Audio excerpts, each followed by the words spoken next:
Hey, it's Keza, also known as Sky Loves Scotty Movies.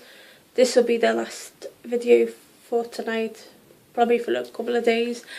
And you know how I talk about wrestling. Even though I've had my surgery in that, and I've talked about that in another video,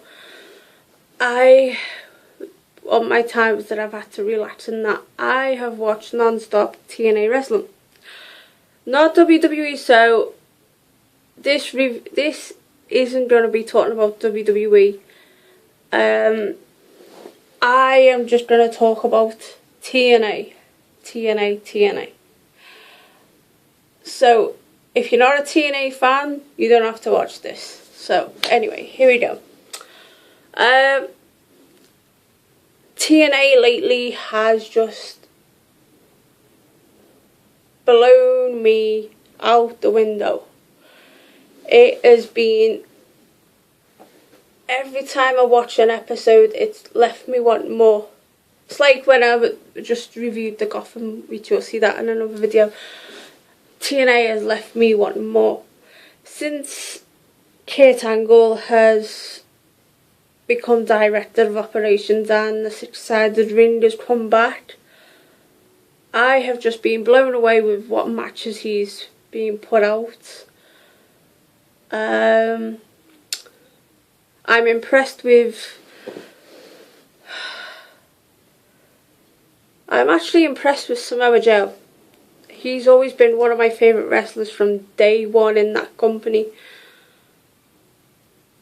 If you don't know about Samoa Joe, he is the current X Division champion. He is fighting 2 people at a time, 3 people at a time, 5, 6 amazing one-on-one matches.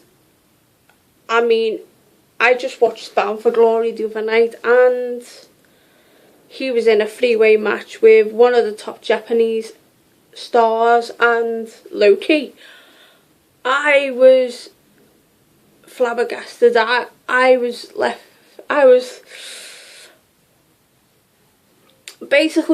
speechless after that match.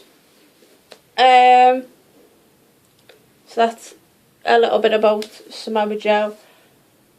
I'm mixed. I have mixed reviews though with what James Storm is up to. With this whole, he's driving this masked army, starting with Sanada. Sanada to me is an outstanding Japanese wrestler, but I don't see why he had to become the masked Sanada. If you get what I mean, it's just a little bit crazy. And then they've done that with Manic. I understand with Manic, because he was a masked wrestler. His look, Manic's look, his new and improved look, I think is better than what they've done with Sanada. So, it's getting a bit crazy. Bobby Lashley being a dominant champion was near enough expected for the company. He's like basically the Brock Lesnar of WWE, but he's active more in the in TNA a lot more. I actually watched TNA on my phone on YouTube yesterday and found out a former WWE superstar by the name of Brodus Clay, now known as Tyrus in TNA, has joined TNA. To me, he was underrated in WWE, and EC3 is sort of like upgrade, like give him a bit of a makeover, but he's better in TNA. He's a good wrestler, but I don't like the way that he was put against Shark Boy, the wannabe Stone Cold Steve Austin. And speaking of Shark Boy, he shouldn't be emulating Stone Cold Steve Austin. He should be his own person. He should be Shark Boy from TNA a few years ago, and he should have just repackaged them, not put him on as a Stone Cold Steve Austin wannabe, for fridge sake. Thinking who else? Oh yeah, Sergeant Chris Melendez. If you don't know who he is, he's a war hero. He went to Iraq and he basically, a bomb detonated and blew his leg off, and he's always wanted to be a wrestler, and he's debuted in TNA. He's won against a good amount of people. I mean, when I watched them, I was speechless. For me, I haven't really been speechless in wrestling for a long time until Chris Melendez came and that. So I hope the TNA use him right. Oh yeah, the three-way tag matches, the Dudley Boys, Hardy Boys and the Wolves. Their matches, the tables match, the ladders match and the Full Metal Mayhem match I had my heart in my mouth through them 3 matches. It was just crazy. I'm just so happy that the Wolves have basically said, look, we want to be the best, so we've got to beat the best. So they've sort of proved it basically.